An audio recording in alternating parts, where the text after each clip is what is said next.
नमस्कार विद्यार्थी मित्रांनो, मी अक्षय गोरे. टेट परीक्षा 2025साठी कल आवड समायोजन व्यक्तिमत्व गेस प्रॅक्टिस सेट तिसरा आजच्या व्हिडिओमध्ये आपण पाहणार आहोत. तर या आधीच्या दोन भागामध्ये आपण प्रश्न त्यांच्या 4 पर्यायांचं स्पष्टीकरण पाहिलेले आहे. आपण एकूण 20 व्हिडिओज बनवणार आहोत. तर ज्यांना टेट परीक्षामध्ये मानसशास्त्र या विषयासाठी आणखीन कोणतीही गोष्ट करायची नाही, दुसरा कोणता व्हिडिओ पाहायचा नाही किंवा पुस्तक वाचायचं नाही, त्यांनी हे 20 व्हिडिओ फक्त पाहून एक्झामला जायचं आहे. आत्तापर्यंतच्या आपल्या सर्व व्हिडिओच्या माध्यमातून आपण ज्या प्रकारे तुमच्या एक्झाम ओरिएंटेड क्वेश्चन्स तयार केले होते तसेच क्वेश्चन येणाऱ्या टेट परीक्षेसाठी आपण या 20 लेक्चरमध्ये घेणार आहोत. त्यामुळं जर तुम्ही व्हिडिओ पाहत असाल तर संपूर्ण विश्वास ठेवून तुम्ही व्यवस्थित 20 लेक्चर कंप्लीट करा. बाकी कोणतीही गोष्ट करण्याची आवश्यकता नाही. तर आजच्या तिसऱ्या व्हिडिओमध्ये आता आपण प्रश्न आणि स्पष्टीकरण पाहणार आहोत.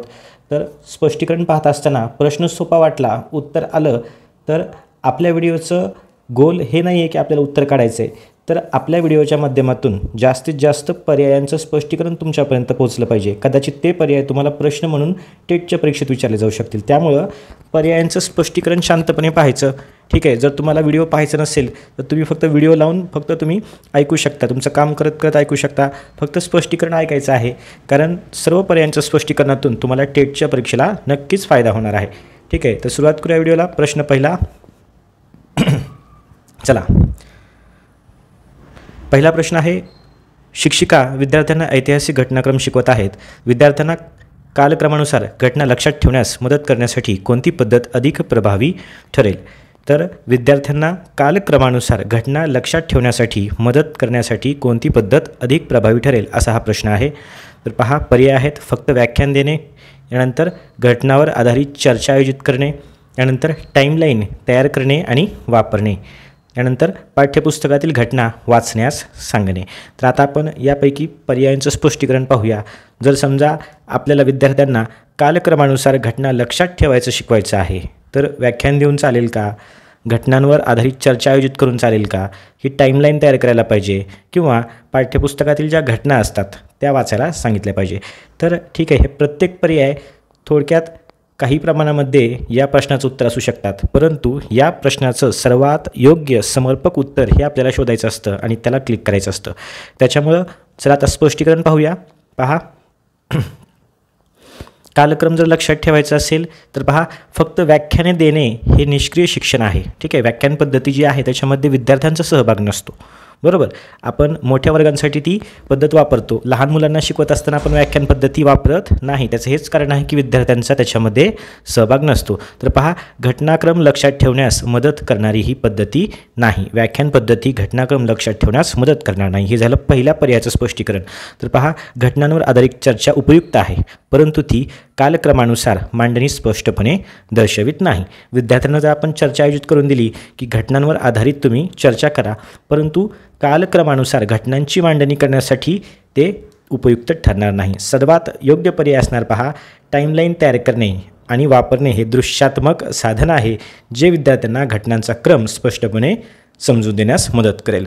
टाईमलाईन म्हणजे आधी कोणती घटना घडली, त्यानंतर कोणती घडली, त्याच्यानंतर कोणती घडली, म्हणजे आधीच्या काळापासून जे काही इसवी सन आहेत ते आत्तापर्यंतचे सर्व घटनांचं त्याच्यावर एक दृश्य स्वरूप तुम्हाला पाहायला मिळू शकतं. तर टाईमलाईन तयार करणे आणि वापरणे हे दृश्यात्मक साधन आहे. ठीक आहे, आणि ते सर्वात जास्त उपयुक्त ठरेल कालक्रमानुसार घटनांची मांडणी करण्यासाठी. तर आपलं उत्तर काय असणार आहे या ठिकाणी?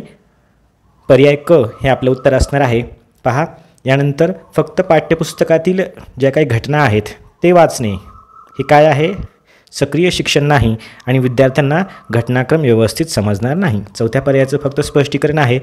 लक्षात ठेवा, विद्यार्थ्यांना कालक्रमानुसार घटनांची मांडणी करण्यासाठी टाईमलाईन हा सर्वात बेस्ट ऑप्शन आहे. यानंतर पुढचा प्रश्न पाहूया. तर विद्यार्थी मित्रांनो, आपण सध्याला मॅथ्स आणि रिझनिंग या विषयांचे देखील दररोज व्हिडिओ अपलोड करत आहोत.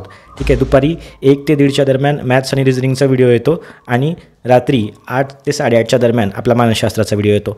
तर येणाऱ्या 20-25 दिवसामध्ये, ठीक आहे, परीक्षा सुरू असताना देखील आपण व्हिडिओ बनवणार आहेत. 24 तारखेपासून तुमचा पेपर चालू होईल आणि त्याच्यानंतर 5 तारखेपर्यंत पेपर असतील, त्या कालावधीमध्ये देखील आपण व्हिडिओ बनवणार आहोत. परंतु अंदाजे तुम्ही लक्षात ठेवा की एक 25 दिवसामध्ये आपलं मॅथ्स आणि रिझनिंगचे जे काही तुमचे किचकट टॉपिक आहेत, अवघड आहेत टॉपिक, ते सर्व टॉपिक सोपं करून देण्याचं काम आपण त्या ठिकाणी करत आहोत. आणि मानसशास्त्र संपूर्णतः जेवढे काही उपयोजनात्मक प्रश्न आहेत त्याच्यामध्ये कल, आवड, समायोजन, व्यक्तिमत्व हे शब्द जे की मानसशास्त्रातील सर्व घटकांना अनुसरून जे उपयोजित प्रश्न तयार होतात, मानसशास्त्राचे जे सब टॉपिक्स आहेत, ठीक आहे, आपण TETच्या वेळेस पाहिले होते, त्यांना अनुसरून जे उपयोजनात्मक प्रश्न तयार होतात ते जवळजवळ सर्व प्रश्नांना, सर्व घटकांना त्या ठिकाणी टच करण्याचा आपण प्रयत्न करूया आणि तसेच प्रश्न आपण घेऊया. त्याच्यामुळं दररोज जर तुम्ही व्यवस्थित टेटचा अभ्यास करत असाल, जर तुम्ही कोर्स देखील घेतलेला असेल, तरी देखील तुम्हाला जर या ठिकाणी आपण सांगितलेल्या गोष्टींवर किंवा आपण सांगितलेल्या टाईम टेबलवर विश्वास असेल तर नक्कीच तुम्ही असं फॉलो करा की 2 व्हिडिओ दिवसाचे पाहायचे आणि त्याच्यानंतर जास्तीत जास्त सराव तुम्ही गणिताचा करायचा आहे. ठीक आहे, बाकी तुम्हाला काही करण्याची गरज लागणार नाही. तर तुम्ही येणाऱ्या दिवसांमध्ये मानसशास्त्र विषयासाठी शक्यतो पुस्तक वगैरे काही वापरू नका, फक्त व्हिडिओ बघायचे, बाकी काही करायचं नाही. कारण तेवढंही वेटेज ह्या विषयाला नाही की तुम्ही गणित सोडून फक्त मानसशास्त्राचा अभ्यास पुस्तकाच्या माध्यमातून कराल. त्याच्यामुळे तुम्ही फक्त मानसशास्त्राचे व्हिडिओ बघायचे आणि गणित विषयासाठी आपला चॅनल बघा. आणखीन तुम्हाला जे यूट्यूबला चॅनल भेटते त्या चॅनलवर जाऊन तुम्ही व्हिडिओ बघा. ठीक आहे, परंतु या ठिकाणी सांगितल्याप्रमाणे फक्त मानसशास्त्रासाठी एवढंच करून जायचं. चला पुढचा प्रश्न पाहूया.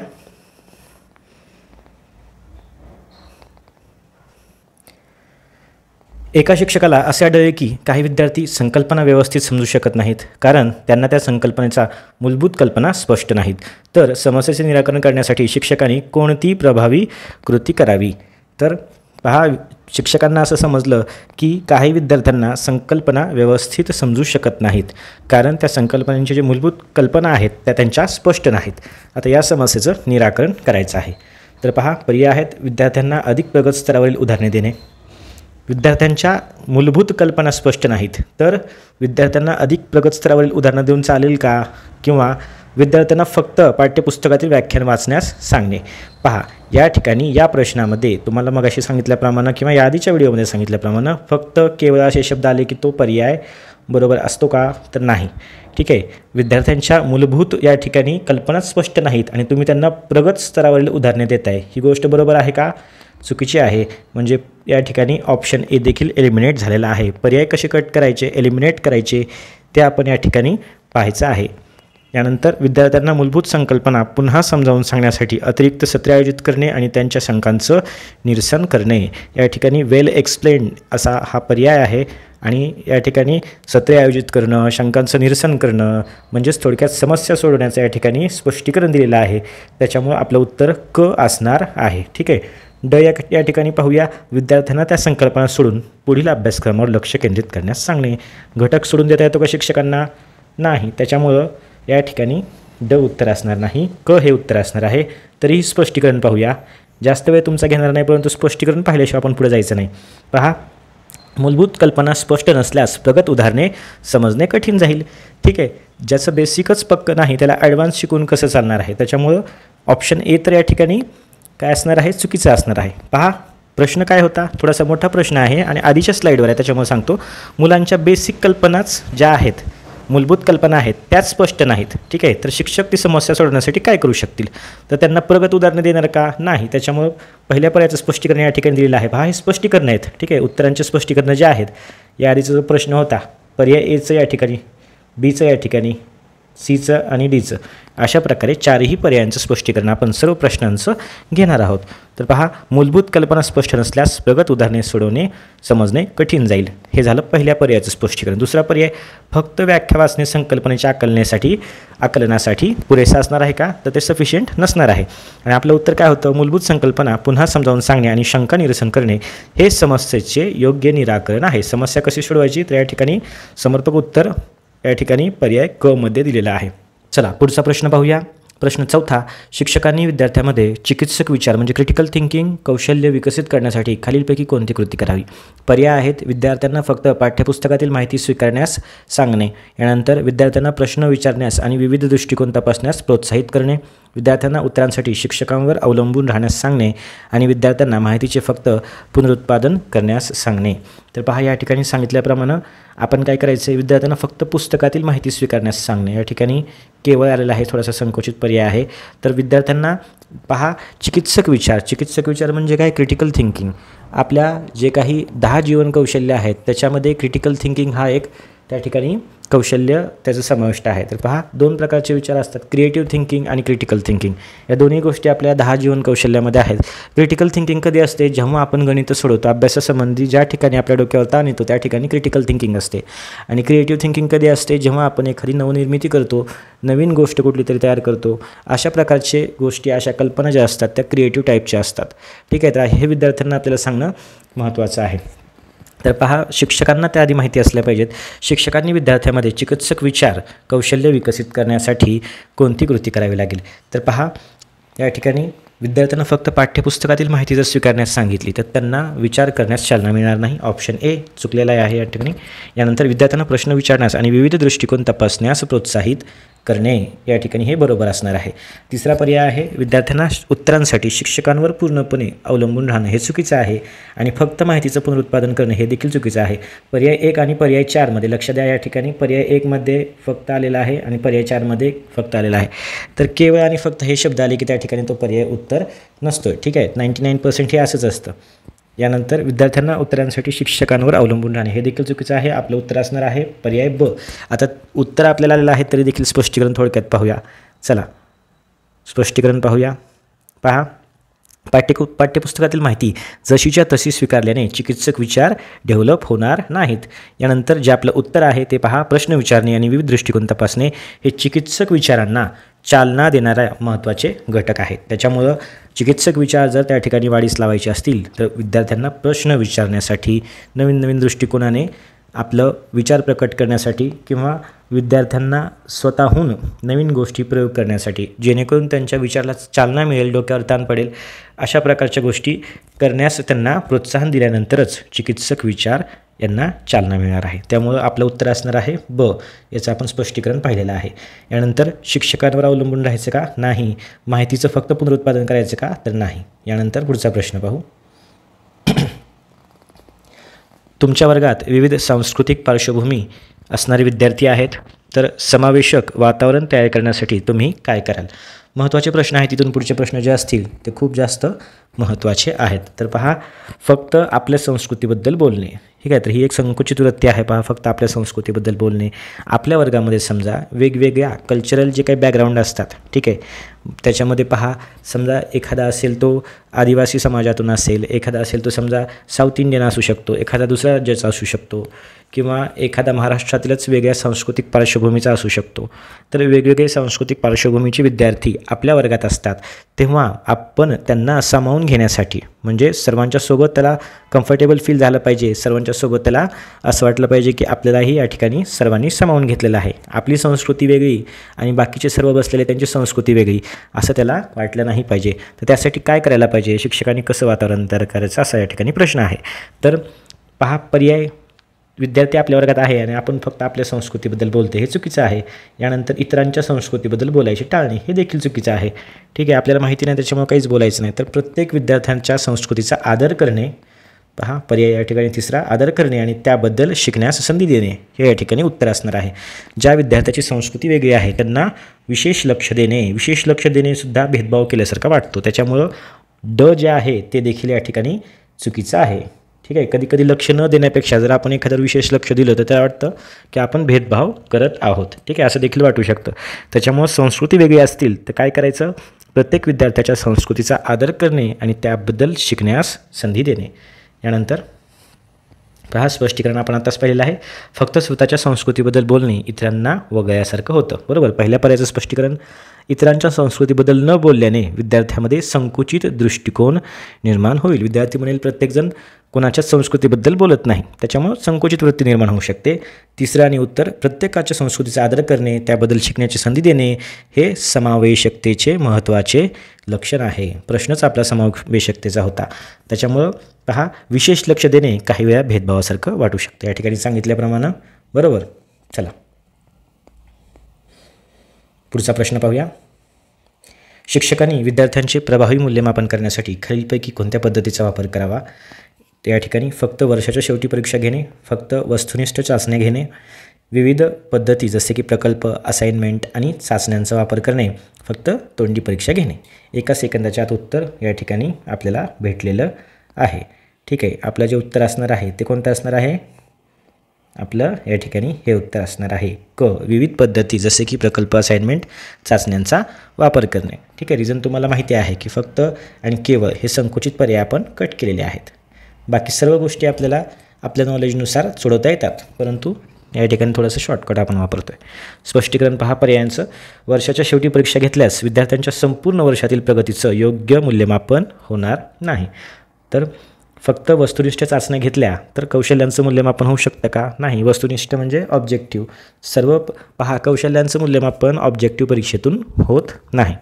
यानंतर फक्त तोंडी परीक्षा घेतल्या तर सर्वांसाठी ती गोष्ट सोयीस्कर असू शकते का? नाही. काही लोकांची मौखिक कौशल्य असतील ते कमजोर असू शकतील, वीक असू शकतील, काहींना बोलण्यास येत नसेल परंतु बाकीचे स्किल त्याच्यामध्ये असतील. ठीक आहे. या ठिकाणी जे काही तुमचं बोलण्याचं कौशल्य आहे ते पण एक प्रकारचं कौशल्य आहे, ते सोडून बाकीचे कौशल्य आहेत ना त्यांचं मूल्यमापन त्याच्यातून होऊ शकणार नाही. त्यामुळे फक्त तोंडी परीक्षा हे चुकीचं आहे. तर बरोबर उत्तर काय आहे? विविध पद्धती वापरल्याने विद्यार्थ्यांच्या ज्ञानाचे आणि कौशल्यांचा अधिक व्यापक आणि अचूक मूल्यमापन करता येईल. तर या ठिकाणी पहा क उत्तर असणार आहे. यानंतर चला, तुमच्या वर्गात एक विद्यार्थी अत्यंत हुशार आहे आणि अभ्यासक्रमातील गोष्टी त्याला लवकर समजतात. तुम्ही त्याला कसे व्यस्त ठेवाल? पर्याय आहेत. त्याला वर्गात शिक्षकाला मदत करण्यास सांगणे, त्याला त्याच्या आवडीच्या विषयावर आधारित अधिक कठीण प्रकल्प देणे, त्याला इतर विद्यार्थ्यांपेक्षा जास्त गृहपाठ देणे, त्याला वर्गात शांत बसण्यास सांगणे. याच्यातला सर्वोत्तम पर्याय कोणता वाटतो? पहा, चारही पर्यायांचं आपण स्पष्टीकरण पाहूया. तुमच्या वर्गात एक विद्यार्थी अत्यंत हुशार आहे.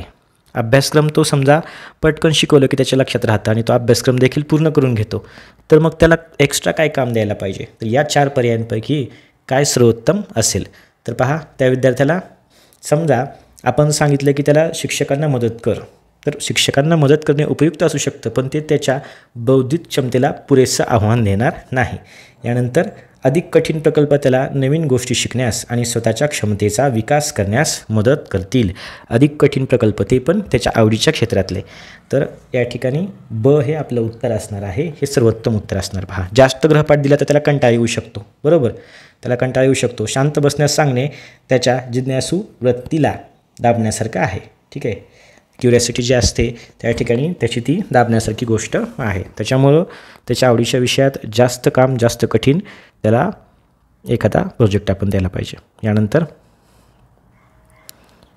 प्रश्न 8वा, शिक्षकांनी विद्यार्थ्यांमध्ये जिज्ञासा म्हणजे क्युरिओसिटी जी आहे वाढवण्यासाठी काय करायला पाहिजे?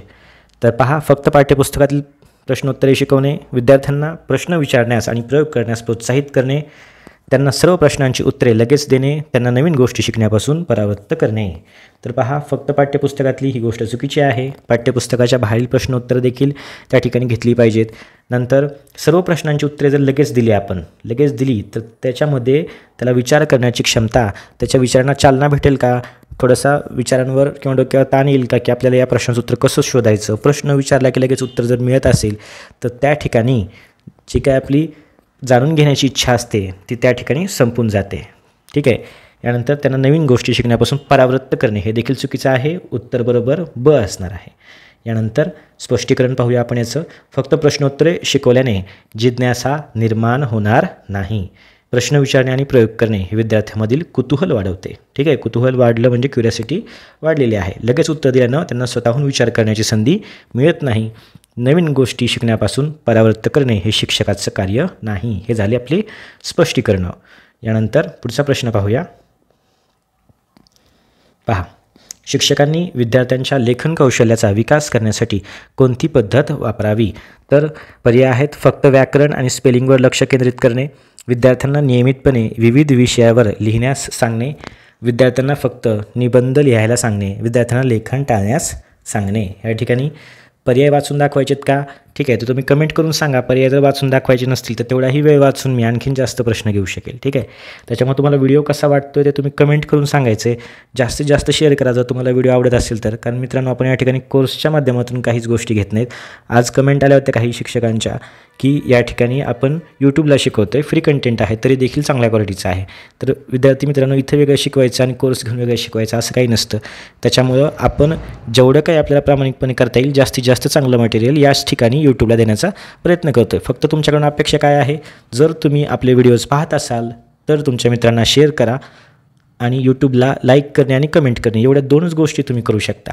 ठीक आहे, बाकीचं सर्व शिकवण्याचं काम मी करतो. तर तेवढं तुम्ही जबाबदारीनं कराल ही माझी अपेक्षा आहे. ठीक आहे, मी काही तुम्हाला म्हणत नाही तिथे येऊन माझा कोर्स घ्या अशा प्रकारचं काहीच नाही. तर त्यासाठी फक्त काय करायचं आहे, कमेंट्स जास्तीत जास्त करा. कुठल्या गोष्टी शक्यतो एखादा प्रश्न किंवा त्याचं स्पष्टीकरण चुकणार नाही याची काळजी मी घेत असतो. तरी देखील चुकलं तरी सांगू शकता, काही प्रॉब्लेम नाही. तर पहा, प्रश्न होता शिक्षकांनी विद्यार्थ्यांच्या लेखन कौशल्याचा विकास करण्यासाठी कोणती पद्धत वापरावी. तर या ठिकाणी पहा, पर्याय पहिला या ठिकाणी एलिमिनेट झालेला आहे. फक्त व्याकरण आणि स्पेलिंगवर लक्ष केंद्रित करणे, विद्यार्थ्यांना नियमितपणे विविध विषयावर लिहिण्यास सांगणे. जर विविध विषयावर लेखन केलं तर लेखन कौशल्याचा विकास होणार आहे. ठीक आहे, त्याच्यामुळं फक्त निबंध नाही, लेखन टाळण्यास सांगणे हे देखील नाही. उत्तर ब असणार आहे. कसं, त्याचं स्पष्टीकरण पाहू. चला, स्पष्टीकरण बघा. विविध विषयावर नियमितपणे लिहिल्यास, सराव केल्यास लेखनाचं कौशल्य जे आहे ते सुधारतं. व्याकरण महत्त्वाचं आहे परंतु तेवढंसं पुरेसं नाही. निबंध लिहिणे हे लेखनाच्या विविध प्रकारांशी परिचय करून देत नाही आणि लेखन टाळण्यास सांगणे हे विकासाच्या विरुद्ध आहे. बरोबर, हे झाले स्पष्टीकरण. प्रश्न क्रमांक 10, शिक्षकांनी विद्यार्थ्यांमध्ये सहानुभूती आणि इतरांबद्दल आदर कसा वाढवा. तर या ठिकाणी कंसामध्ये इम्पॅथी झालेलं आहे. पहा, सहानुभूती म्हणजे काय, सिंपथी. ठीक आहे, 10 जीवन कौशल्यापैकी हे देखील एक आहे. या ठिकाणी थोडंसं मिस्टेक झालेली आहे.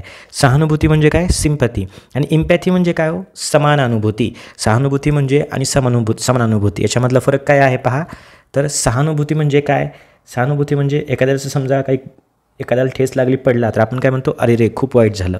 आणि समान अनुभूती म्हणजेच इम्पॅथी म्हणजे काय, तर समजा आपण त्याच्या जागी असतो तर आपण काय केलं असतं. एखादा विद्यार्थी समजा सायकलवरून पडला, ग्राउंडवर सर्व त्याला हसतायत आणि तो उठून तोही हसायला लागला, तो रडला नाही, तर आपण त्याच्या जागी असतो तर आपण हसलो असतो का रडलो असतो. ठीक आहे, दुसऱ्याच्या कॅरेक्टरमध्ये जाऊन विचार करणे म्हणजे काय, समान अनुभूती म्हणजेच एम्पॅथी. या ठिकाणी सहानुभूतीबद्दल प्रश्न आहे. सहानुभूती म्हणजे काय, सिंपथी. तर सिंपथीबद्दलचा हा प्रश्न आहे. एवढंच. पहा, पर्याय काय आहेत, फक्त नीतिशास्त्र शिकवणे. पहा, आता सिंपथी शिकवायची, फक्त या शब्दावर लक्ष द्या. सहानुभूती म्हणजे काय, सिंपथी, एम्पॅथी नाही. तर फक्त नीतिशास्त्र शिकवणे या ठिकाणी हे देखील चुकीचं असणार आहे. फक्त या ठिकाणी आलेलं आहे नीतिशास्त्र शिकवणे म्हणजे लिमिटेड गोष्ट झाली. सहानुभूती फक्त शिकवणे या ठिकाणी विद्यार्थ्यांना समजत नाही. इतरांच्या भावनाकडे दुर्लक्ष करण्यास सांगणे ही देखील चुकीची गोष्ट आहे. विद्यार्थ्यांना विविध सामाजिक परिस्थिती आणि भावना समजावून घेण्यास मदत करणे. जेव्हा दुसऱ्यांच्या भावना विद्यार्थी समजतील तेव्हाच त्यांना सहानुभूती डेव्हलप करता येईल. विद्यार्थ्यांना फक्त स्वतःच्या गरजावर लक्ष केंद्रित करण्यास सांगणे. तिन्ही पर्याय चुकलेले आहेत. क बरोबर आहे. या ठिकाणी स्पष्टीकरण पाहूया. पहा, फक्त नीतिशास्त्र शिकवणे पुरेसे नाही, प्रत्यक्ष अनुभव जास्त महत्त्वाचा आहे. भावनाकडे दुर्लक्ष करणे अमानवीय आहे, हे विद्यार्थ्यांना शिकवायचं नाही. विविध परिस्थिती समजून घेतल्यास सहानुभूती आणि आदर विद्यार्थ्यांचा नक्कीच वाढेल. त्यामुळे आपलं उत्तर काय असणार आहे, या ठिकाणी हेच असणार आहे. क फक्त या ठिकाणी फक्त स्वतःच्या गरजावर लक्ष केंद्रित करणे काय आहे, स्वार्थीपणाचं लक्षण आहे. त्यामुळे हे देखील चुकीचं आहे. तर या ठिकाणी पुढचा प्रश्न पाहूया. चला, शिक्षकांनी विद्यार्थ्यांमध्ये तार्किक विचार खूप महत्त्वाचा आहे, लॉजिकल थिंकिंग कौशल्य डेव्हलप करण्यासाठी काय करावे. त्यांना फक्त माहिती लक्षात ठेवण्यास सांगणे, त्यांना कोडी आणि समस्या सोडवण्यास सांगणे, त्यांना फक्त शिक्षकांचे म्हणणे ऐकण्यास सांगणे, त्यांना कोणतेही प्रश्न विचारण्यास मनाई करणे. प्रश्न सोपा आहे, तुम्हाला उत्तर या ठिकाणी लगेच आलं असेल, कोडी आणि समस्या सोडवण्यास सांगणे. तर लक्षात ठेवा, प्रश्न जरी सोपे असले तर आपण स्पष्टीकरण पाहतो. स्पष्टीकरणातून नक्कीच तुम्हाला काही ना काहीतरी नवीन शिकायला भेटेल. पहा, फक्त माहिती लक्षात ठेवणे हा काय आहे, तार्किक विचार हा नाही. फक्त माहिती लक्षात ठेवणे तार्किक विचार नाही. कोडी आणि समस्या सोडवणे हे तार्किक विचारांना चालना देतं. फक्त ऐकणे निष्क्रिय शिक्षण आहे. फक्त ऐकणं काय आहे, निष्क्रिय शिक्षण आहे. ठीक आहे, जसं की आपण व्याख्यान देतो आहे, विद्यार्थी निष्क्रिय असतात त्याच्यामध्ये, तसंच फक्त ऐकणं निष्क्रिय शिक्षण आहे. प्रश्न विचारल्यास मनाई करणे विचारांना दाबण्यासारखं आहे. त्याच्यामुळं कोडी आणि समस्या याच्यामध्ये लॉजिकल त्या ठिकाणी थिंकिंग जे आहे ती डेव्हलप होत असते. जसं की आपण बुद्धिमत्ता चाचणीमध्ये आपण कोडी सोडवतो, समस्या सोडवतो. ठीक आहे, लॉजिकल गोष्टी, लॉजिकल रिझनिंग त्या ठिकाणी असतं. यानंतर चला पुढचा प्रश्न पाहूया. शिक्षकांनी विद्यार्थ्यांमध्ये भिन्न विचारसरणीचा म्हणजेच डायव्हर्जंट थिंकिंगचा विकास करण्यासाठी कोणती कृती टाळावी असं म्हटलेलं आहे, म्हणजे करू नये असं म्हणलेलं आहे. पहा, डायव्हर्जंट थिंकिंग ही संकल्पना या ठिकाणी स्पष्ट होईल. तर भिन्न विचारसरणी म्हणजे काय, वेगवेगळी विचारसरणी म्हणजे काय, डायव्हर्जंट थिंकिंग. तर या ठिकाणी डायव्हर्जंट थिंकिंगचा विकास करण्यासाठी कोणती कृती टाळावी असं विचारलेलं आहे. ठीक आहे, तर पहा, विद्यार्थ्यांना मुक्तपणे विचार करण्यास आणि कल्पना मांडण्यास प्रोत्साहित करणे, यानंतर विद्यार्थ्यांना एकाच समस्येचे अनेक संभाव्य उपाय शोधण्यास सांगणे, विद्यार्थ्यांना फक्त एकच योग्य उत्तरावर लक्ष केंद्रित करण्यास सांगणे आणि विद्यार्थ्यांना त्यांच्या कल्पनामधील मौलिकतेचे आणि नवनवीनतेचे कौतुक करणे. तर पहा, याचं उत्तर असणार आहे विद्यार्थ्यांना फक्त एकाच योग्य उत्तरावर लक्ष केंद्रित करण्यास सांगणे. असं जर केलं तर वेगवेगळे विचार, भिन्न विचारसरणीचा त्या ठिकाणी विकास होईल का? नाही, कारण तो एकाच गोष्टीवर लक्ष देत आहे. ठीक आहे, विद्यार्थ्यांना आता बघा बाकीचे पर्याय बघा. ब पर्याय बघा, विद्यार्थ्यांना एकाच समस्येचे अनेक संभाव्य उपाय शोधण्यास सांगणे, म्हणजे ही काय आहे? डायव्हर्जंट थिंकिंगचं उदाहरण आहे. विद्यार्थ्यांना बघा, विद्यार्थ्यांना मुक्तपणे विचार करण्यास आणि कल्पना मांडण्यास प्रोत्साहित करणे, हे काय आहे? भिन्न विचारसरणीचं, डायव्हर्जंट थिंकिंगचं या ठिकाणी उदाहरण आहे. त्याच्यामुळे टाळायचं काय आहे? तर फक्त क पर्याय टाळायचा आहे. ठीक आहे, क पर्याय टाळायचा आहे. क आपलं उत्तर असणार आहे. पहा, अ, ब आणि ड भिन्न विचारसरणीला प्रोत्साहन देतात. क फक्त एकाच योग्य उत्तरावर लक्ष केंद्रित करण्यास सांगतो. त्याच्यामुळे काय होतं? सर्जनशीलता आणि नवीन कल्पनांना वाव मिळत नाही. त्यामुळे ही कृती टाळायला हवी. यानंतर चला, शिक्षकांनी विद्यार्थ्यांमध्ये माहितीचे संश्लेषण, फक्त शब्दांचे अर्थ असतात, त्याची व्याख्या समजून घ्या. ठीक आहे, शब्द जे आहेत, समजा माहितीचं संश्लेषण म्हणजे काय? Information synthesis. या शब्दाचा अर्थ कळाला की उत्तर आपलं त्याच्यामध्येच आहे. शक्यतो इतके काही डीप प्रश्न नसतात. ठीक आहे, त्याच्यावरच बघा आता हे उत्तर असणार आहे. तर शिक्षकांनी विद्यार्थ्यांमध्ये माहितीचं संश्लेषण करण्याची क्षमता कशी विकसित करावी? संश्लेषण म्हणजे काय हे जर आपल्याला माहिती असेल तर उत्तर येऊन जाईल या ठिकाणी. तर पहा, विद्यार्थ्यांना विविध स्रोतांकडून माहिती गोळा करण्यास सांगणे, विद्यार्थ्यांना गोळा केलेल्या माहितीचा सारांश तयार करण्यास सांगणे, विद्यार्थ्यांना विविध स्रोतांकडून मिळालेल्या माहितीला एकत्रित करून नवीन कल्पना आणि निष्कर्ष करण्यास सांगणे, विद्यार्थ्यांना फक्त एकाच स्रोतावर अवलंबून राहण्यास सांगणे.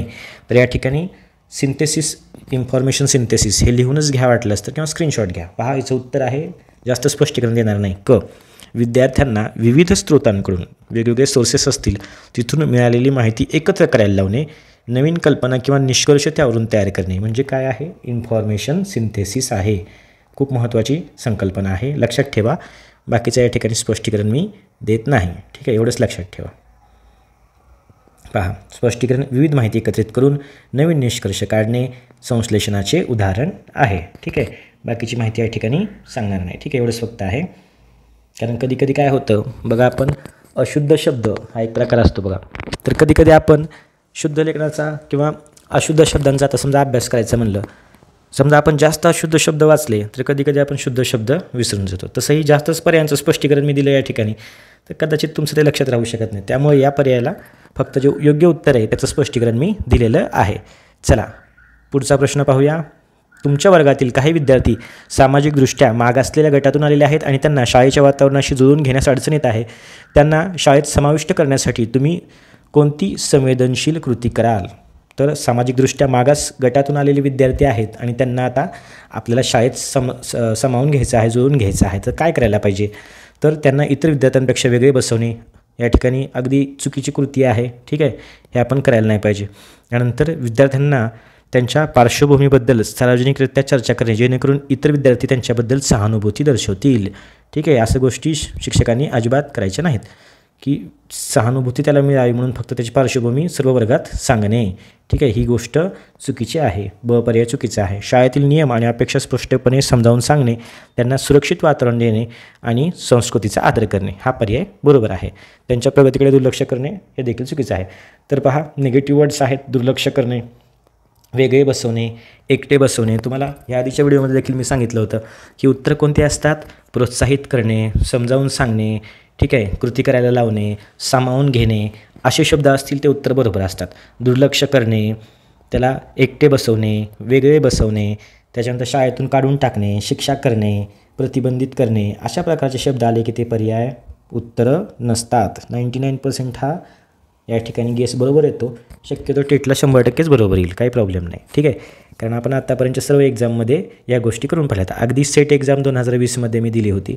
2020ला सेट एक्झाम क्लिअर आहे माझी शिक्षणशास्त्र विषयातून.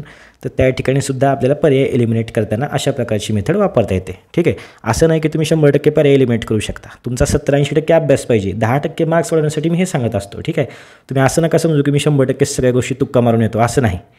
70-80% अभ्यास पाहिजे तुमचा आणि 10% मार्क्स, 5% मार्क्स हे वाईज गेस आपण ह्याला म्हणतो, तुक्का म्हणत नाहीच, वाईज गेस. वाईज गेस म्हणजे अभ्यासातून येत असतो तो काय फक्त तुक्काच येत नाही, काहीच येत नाही, डायरेक्ट परीक्षेला जाऊन उत्तर देतो असं नसतं. हे अभ्यासातून गोष्टी या डेव्हलप होतात. ठीक आहे. तर पहा, या ठिकाणी सांगितलेल्या टिप्स तुमच्या नक्कीच कामाला येतील येणाऱ्या टेट परीक्षेत. उत्तराचं स्पष्टीकरण आपण ऑलरेडी पाहिलेलं आहे. यानंतर चला, शिक्षकांनी विद्यार्थ्यांमध्ये वेळेचे व्यवस्थापन करताना प्राधान्यक्रम म्हणजे प्रायोरिटायझेशन ठरवण्याचे कौशल्य कसे शिकवावे. तर प्रायोरिटाईज करण्यासाठी जे काही कौशल्य आहे ते शिक्षकांनी कसं शिकवायचं आहे, विद्यार्थ्यांना शिकवायचे. प्रायोरिटी म्हणजे काय? प्राधान्य देणे. आपल्याला कुठल्या गोष्टीला जास्त प्रायोरिटी द्यायची आहे, तर विद्यार्थ्यांमध्ये सर्व कामे एकाच वेळी करण्यास सांगणे, विद्यार्थ्यांना कामांची यादी न करता आठवतील तसे काम करण्यास सांगणे. बघा, सर्व कामे एकाच वेळेस केली तर प्रायोरिटी देता येईल का? नाही. सर्व कामांची जसं आठवलं तसं काम करणे चुकीचं आहे. विद्यार्थ्यांना कामांचं महत्त्व आणि वेळेनुसार क्रम ठरवून देणे आणि त्याचं नियोजन करण्यास शिकवणे, हे या ठिकाणी उत्तर बरोबर असणार आहे. विद्यार्थ्यांना फक्त शिक्षकांनी सांगितलेले कामे सर्वात महत्त्वाची मानण्यास सांगणे, हे देखील चुकीचं आहे. या ठिकाणी क पर्याय बरोबर आहे. कसं, त्याचं स्पष्टीकरण पाहूया. तर पहा, एकाच वेळी अनेक कामे करण्यास तणावपूर्ण आणि अव्यवस्थितता येऊ शकते. ठीक आहे. विद्यार्थ्यांना तणावपूर्ण वाटेल आणि अव्यवस्थितपणा येईल. कामांची यादी न केल्यास वेळेचं योग्य नियोजन होणार नाही. आठवलं तसं जर आपण काम करतोय तर वेळेचं योग्य नियोजन होणार नाही. तर बोलता बोलता काही शब्द थोडेसे चुकीचे त्या ठिकाणी आपला उच्चार होतो. ठीक आहे. कंटिन्यू बोलत असल्यामुळे कदाचित असं होऊ शकतं. त्या गोष्टी तुम्ही समजावून घ्याल.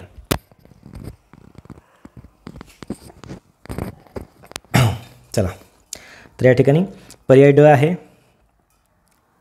शिक्षकांनी सांगितलेले काम महत्त्वाचे असले तरी विद्यार्थ्यांना स्वतःचे प्राधान्यक्रम ठरवता आले पाहिजेत. तर पहा, पर्यायांचं स्पष्टीकरण आपण पाहिलेलं उत्तर आहे या ठिकाणी क. प्राधान्यक्रम ठरवून नियोजन करणे वेळेच्या व्यवस्थापनासाठी आवश्यक आहे, हे याचं उत्तर असणार आहे. यानंतर पुढचा प्रश्न, प्रभावी अध्ययन अध्यापन प्रक्रियेत शिक्षकाची भूमिका कोणती असावी. तर मार्गदर्शक आणि सुलभक. जर आपण ट्रेनिंग सर्वांनी घेतलेले आहेत, जे इन सर्व्हिस आहेत सध्याला, त्यांनी ट्रेनिंग घेतलेले आहेत. त्या ट्रेनिंगमध्ये समजा आता आम्ही ट्रेनिंगला त्या ठिकाणी ट्रेनिंग घेतलेली आहे, एका ठिकाणी दुसऱ्या ठिकाणी जाऊन देत आहोत, तर आपण स्वतः त्या ठिकाणी ट्रेनर वगैरे म्हणत नाहीत, तर आपण मार्गदर्शक आणि सुलभक असं म्हणतो. ठीक आहे. सुलभक हा शब्द सर्वांना आहे. आता शिक्षकाचं कामसुद्धा काय आहे? सुलभक. ठीक आहे. यानंतर हा शब्द लक्षात ठेवायचा की प्रभावी अध्ययन अध्यापन प्रक्रियेत शिक्षकाची भूमिका कोणती? मार्गदर्शक आणि सुलभकाची भूमिका असणार आहे. ठीक आहे. केवळ माहिती देणारा, विद्यार्थ्यांवर नियंत्रित ठेवणारा, विद्यार्थ्यांना शिक्षा करणारा, शिकवणारा, मूल्यमापन करणारा, परीक्षा घेणारा हे नाही, तर मार्गदर्शक आणि सुलभक हा शब्द शिक्षकांनी लक्षात ठेवावा. यानंतर उत्तराचं स्पष्टीकरण, शिक्षक केवळ माहिती देणार असल्यास विद्यार्थी निष्क्रिय श्रोते बनू शकतात. आपण फक्त माहिती वाचून दाखवली म्हणजेच व्याख्यान पद्धती जर आपण फक्त वापरली, विद्यार्थी नक्कीच निष्क्रिय बनतील. कारण ऐकायचं तर ऐकतील, न ऐकणारे समजा फक्त ऐकून गोष्टी सोडून देतील. त्याच्यामुळे विद्यार्थ्यावर नियंत्रण ठेवल्याने त्यांचे स्वतंत्र विचार आणि सर्जनशीलता कमी होऊ शकते. त्यामुळे पहा, शिक्षकांनी काय करायचे? मार्गदर्शक आणि सुलभक म्हणून काम केल्यास विद्यार्थ्यांना स्वतःच्या गतीने शिकण्यास मदत होईल आणि त्यांच्या क्षमतांचा विकास करता येईल. त्याच्यामुळं मूल्यमापन ही शिक्षकाची महत्त्वाची भूमिका असली तरी देखील त्यांची एकमेव भूमिका नसावी. ठीक आहे. शिक्षकांनी परीक्षा घेणं, पहा, आपण वर्षभर विद्यार्थ्यांचं मूल्यांकन करत असतो. ठीक आहे. असेसमेंट करत असतो आणि इव्हॅल्युएशन म्हणजे मूल्यमापन वर्षाच्या शेवटी करत असतो. तर या दोन्ही गोष्टी शिक्षकाचं जरी काम असलं तरी देखील त्यांची ती एकमेव भूमिका आहे का? तर नाही. त्याच्यामुळं शिक्षकाची भूमिका काय? मार्गदर्शक आणि सुलभक. एवढंच लक्षात ठेवा. खालीलपैकी कोणता घटक प्रेरणाचा अंतर्गत स्रोत आहे? खालीलपैकी कोणता घटक प्रेरणाचा अंतर्गत स्रोत आहे? तर पहा, बक्षीस, प्रशंसा. बक्षीस लक्षात ठेवा, बक्षीस हा प्रेरणेचा बाह्य घटक आहे. बाह्य घटक आहे बक्षीस हा. यानंतर प्रशंसा हा देखील बाह्य घटक आहे. बक्षीस आपल्याला दुसरं कोणतरी देत असतं, प्रशंसा बाकीचे लोक करतात. शिक्षा या ठिकाणी पहा उलटी प्रेरणा होऊ शकते. ठीक आहे. निगेटिव्ह त्या ठिकाणी डिमोटिवेट होऊ शकतं. शिक्षा जर दिली तर डिमोटिवेट होऊ शकतो. त्याच्यामुळं आवड आणि जिज्ञासा. ठीक आहे. आवड आणि जिज्ञासा या ठिकाणी उत्तर असणार आहे, जो की अंतर्गत. ठीक आहे. अंतर्गत मोटिवेशन त्या ठिकाणी आवड असेल आणि जिज्ञासा म्हणजे जाणून घेण्याची इच्छा असेल तर त्या ठिकाणी याचा प्रेरणेवर परिणाम होत असतो. चला पुढचा प्रश्न पाहूया. तर स्पष्टीकरण आपण आत्ताच पाहिलेलं आहे. बक्षीस आणि प्रशंसा हे बाह्य प्रेरणास्रोत आहेत. आवड आणि जिज्ञासा हे विद्यार्थ्यांना आतून निर्माण होणारे प्रेरणास्रोत आहेत, जे अध्ययनासाठी अधिक प्रभावी ठरतात. शिक्षा नकारात्मक प्रेरणा निर्माण करू शकते, हे आपण आत्ताच पाहिलं होतं. यानंतर बघा खूप महत्त्वाचा प्रश्न आहे, याचं स्पष्टीकरण आपण आता पाहणार आहोत. तर इथून पुढच्या लेक्चरला तुम्हाला सांगितल्याप्रमाणे लेवल थोडीशी वाढत जाईल. ठीक आहे, सर्वच काय सोपे सोपे प्रश्न आपण घेणार नाही आणि सर्वच अवघड प्रश्न काय टेटच्या परीक्षेला येणार नाही. त्याच्यामुळे काळजी करू नका, तुम्ही फक्त व्यवस्थित या लेक्चर्सला फॉलो करा. पहा, पियाजेच्या संज्ञानात्मक विकास सिद्धांतानुसार अहम केंद्रित विचार म्हणजे इगोसेंट्रिक थिंकिंग कोणत्या अवस्थेत आढळते, यासाठी आपल्याला पियाजेच्या सांगितलेल्या अवस्था माहिती असल्या पाहिजेत. तर पहा, संवेदनात्मक कारक अवस्था, सेन्सरी मोटर स्टेज, त्याच्यानंतर पूर्वक्रियात्मक अवस्था, मूर्त क्रियात्मक अवस्था, औपचारिक क्रियात्मक अवस्था, या अवस्थांचे कालावधी आपल्याला माहिती पाहिजेत. आणि मग कळेल की अहम केंद्रित विचार कोणत्या अवस्थेत आढळतात, इगोसेंट्रिक. चला स्पष्टीकरण पाहूया, डायरेक्ट उत्तर पाहूया. इगोसेंट्रिक म्हणजे पूर्वक्रियात्मक अवस्था 2 ते 7 वर्ष. लक्षात ठेवा, लिहून घ्या. पूर्वक्रियात्मक अवस्था म्हणजे 2 ते 7 वर्षांचा कालावधी बालकामध्ये अहम केंद्रित असतो. ठीक आहे, या ठिकाणी बघा आता वेगवेगळ्या अवस्था आहेत पियाजेच्या. संवेदनात्मक कारक अवस्था म्हणजे जन्म ते 2 वर्ष बालक जगाला इंद्रियाच्या माध्यमातून समजून घेतो. खूप महत्त्वाचं आहे. पहिली अवस्था कोणती, संवेदनात्मक कारक अवस्था. जन्म ते 2 वर्ष हा कालावधी असतो. या कालावधीमध्ये बालक जगाला इंद्रियाच्या माध्यमातून समजून घेतो. तर पूर्वक्रियात्मक अवस्था म्हणजेच 2 ते 7 वर्ष बालकांमध्ये अहम केंद्रित विचार आढळतात. अहम केंद्रित म्हणजे काय, इगोसेंट्रिक, जिथे ते जगाला स्वतःच्या दृष्टिकोनातून पाहतात. यानंतर मूर्त क्रियात्मक अवस्थेत म्हणजेच 7 ते 12 वर्षाचा बालक तार्किक विचार, मग अशी सांगितल्याप्रमाणे लॉजिकल थिंकिंग आपण त्याला म्हणतो. लॉजिकल थिंकिंग, या ठिकाणी लॉजिकल थिंकिंग बालक करायला लागतो. यानंतर औपचारिक क्रियात्मक अवस्था म्हणजे 11 वर्षांपेक्षा जास्त बालक अमूर्त विचार करण्यास सक्षम होतो. ठीक आहे, अमूर्त विचार. आधी तार्किक विचार कधी 7 ते 11 वर्षात आणि 11 वर्षाच्या पुढं म्हणजेच औपचारिक क्रियात्मक अवस्थेत अमूर्त विचार करतो. याच्यावर कुठल्याही स्टेजवर प्रश्न येऊ शकतो. पियाजेच्या स्टेज लक्षात ठेवा. संवेदनात्मक कारक अवस्था जन्म ते 2 वर्ष, पूर्वक्रियात्मक अवस्था 2 ते 7 वर्ष जी की अहम केंद्रित असते, मूर्त क्रियात्मक अवस्था 7 ते 11 वर्ष जेव्हा बालक तार्किक विचार करायला लागतो, आणि 11 वर्षांच्या पुढं औपचारिक क्रियात्मक अवस्था जेव्हा तो अमूर्त विचार करायला लागतो. बोधात्मक विकास, कॉग्नेटिव्ह डेव्हलपमेंट, याचा अर्थ काय आहे. ठीक आहे, कॉग्नेटिव्ह डेव्हलपमेंट थेरी आपण या ठिकाणी पाहिलेली आहे. सीटेटच्या TETच्या वेळेस आपल्या त्याचे व्हिडिओ जे आहेत ते आपल्या प्लेलिस्टमध्ये आहेत. चॅनलवर आपल्या 60पेक्षा जास्त व्हिडिओ आहेत. ज्यांना मानसशास्त्र शिकायचे, जाणून घ्यायचे, त्यांनी नक्कीच ते व्हिडिओ प्लेलिस्टमध्ये पाहू शकता. बोधात्मक विकास म्हणजे काय, तर शारीरिक वाढ आणि विकास, सामाजिक कौशल्य विकसित करणे, विचार, तर्क, समस्या सोडवण्याची क्षमता विकसित करणे, भावनिक स्थिरता प्राप्त करणे. तर पहा, बोधात्मक विकास म्हणजे काय, याचं आपण आता स्पष्टीकरण पाहूया. तर याचं बोधात्मक विकास म्हणजे काय, तर विचार करणे, तर्क करणे आणि समस्या सोडवण्यासाठी क्षमता विकसित करणे. क हे उत्तर असणार आहे. फक्त एवढंच लक्षात ठेवा, ही स्लाईड याच्यासाठी दाखवली की कॉग्नेटिव्ह डेव्हलपमेंटची व्याख्या काय आहे. तर बोधात्मक विकास म्हणजे, परत एकदा या ठिकाणी वाचून घ्या, बोधात्मक विकास म्हणजे विचार करणे, तर्क करणे आणि समस्या सोडवण्यासाठी क्षमता विकसित करणे. एवढंच लक्षात ठेवा या ठिकाणी, बाकीचे स्पष्टीकरण लक्षात ठेवण्याची गरज नाही. स्मृतीच्या प्रक्रियेत खालीलपैकी कोणते टप्पे नाहीत. ठीक आहे, तर पहा, स्मृतीचे प्रक्रियेचे जे टप्पे आहेत त्याच्यामध्ये संकेतन, साठवण, पुनर्प्राप्ती, तर हे टप्पे या ठिकाणी आहेत. डायरेक्टली सांगतो, विस्मरण या ठिकाणी नाही. स्मृतीच्या टप्प्यामध्ये विस्मरण म्हणजे फॉरगेटिंग या ठिकाणी नाही असं म्हणता येईल. तर पहा, स्पष्टीकरण या ठिकाणी महत्त्वाचं आहे. संकेतन म्हणजे माहिती मेंदूत साठवण्यासाठी योग्य स्वरूपात रूपांतरित करणे. साठवण म्हणजे माहिती काही कालावधीसाठी मेंदूत टिकवून ठेवणे. पुनर्प्राप्ती म्हणजे गरजेनुसार साठवलेली माहिती परत आठवणे. आणि विस्मरण ही स्मृती प्रक्रियेचा भाग नाही, तर ती माहिती आठवण्यात येणारी अडचण आहे किंवा माहिती गमावणे आहे. त्याच्यामुळं स्मृतीच्या योग्य कार्यासाठी पहिले 3 टप्पे महत्त्वाचे आहेत. लक्षात ठेवा, या ठिकाणी प्रश्न काय होता, स्मृतीच्या प्रक्रियेत खालीलपैकी कोणता टप्पा महत्त्वाचा नाही. संकेतन, इन्कोडिंग, स्टोरेज, रिट्रायवल या तिन्ही गोष्टी महत्त्वाच्या आहेत. विस्मरण महत्त्वाचं नाही. यानंतर चला, खूप महत्त्वाचा प्रश्न आहे, अध्ययन अक्षमता, लर्निंग डिसॅबिलिटीचा खालीलपैकी कोणता प्रकार नाही. खूप महत्त्वाचे प्रकार आहेत, CTETला नेहमीच विचारले जातात. टेटच्या परीक्षेमध्ये देखील विचारले जातील, कारण सेंट्रल गव्हर्नमेंटचा या ठिकाणी पेपर होतात तेव्हा या डिसेबिलिटी विचारल्या जातात. आता IBPS एक्झाम घेते तर त्या ठिकाणी विचारलं जाऊ शकतं. डिस्लेक्सिया, डिस्ग्राफिया, डिस्कॅल्क्युलिया तर आणि ADHD. तर पहा, अध्ययन अक्षमताचा खालीलपैकी कोणता प्रकार नाही. तर या ठिकाणी उत्तर सांगतो, डिस्लेक्सिया, डिस्ग्राफिया आणि डिस्कॅल्क्युलिया हे तिन्ही अध्ययन अक्षमता आहेत.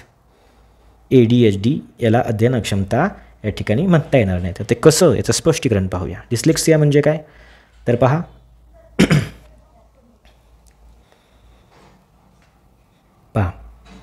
डिस्लेक्सिया ही वाचण्यात आणि शब्द ओळखण्यात येणारी अडचण आहे. डिस्ग्राफिया म्हणजे काय, लिहायला येणारी अडचण. डिस्कॅल्क्युलिया म्हणजे काय, गणिते समजायला, कॅल्क्युलेशन याच्यावरून लक्षात ठेवा, गणिते समजायला आणि करायला येणारी अडचण. आणि आता पाहूया ADHD म्हणजे ADHDला आपण attention deficit hyper activity disorder असं म्हणू शकतो. ही एक न्यूरोलॉजिकल स्थिती आहे जी लक्ष केंद्रित करणे आणि आवेग नियंत्रित करते.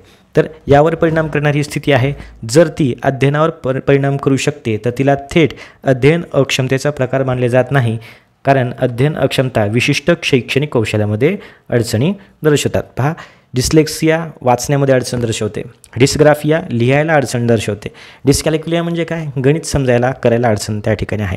परंतु ADHD हे न्यूरोलॉजिकल कंडिशन आहे, स्थिती आहे, परंतु ती विशिष्ट शैक्षणिक कौशल्यामध्ये अडचण दर्शवत नाही, त्याच्यामुळं अध्ययन अक्षमतेमध्ये त्याचा समावेश करण्यात आलेला नाही. एवढंच लक्षात ठेवा. तर दररोज आपण मॅथ्स आणि रिझनिंगचे लेक्चर्स या ठिकाणी घेत आहोत. सर्व सेट्स हे वेगवेगळे जे काय मॅथ्स आणि रिझनिंगचे चॅप्टर्स आहेत त्यांचे मिक्स प्रश्न आपण त्याच्या माध्यमातून घेत असतो आणि मानसशास्त्र विषयाचे देखील सर्व उपयोजनात्मक प्रश्नसंच आपण घेत आहोत. तर या ठिकाणी त्याच्याबद्दलच माहिती सांगण्यात आलेली आहे. जर तुम्ही आणखीनही ते सेट्स पाहिले नसतील तर या ठिकाणी तुम्ही प्लेलिस्टमध्ये जाऊन टेट 2025ची आपली प्लेलिस्ट आहे त्याच्यामध्ये पाहू शकता. टेलिग्राम चॅनल आपलं सर्च होत नाही आहे, त्याच्यामुळे आपले डिस्क्रिप्शन बॉक्स जो आहे व्हिडिओचा त्या बॉक्समध्ये जाऊन आपण टेलिग्राम चॅनलची लिंक जॉईन करायची आहे.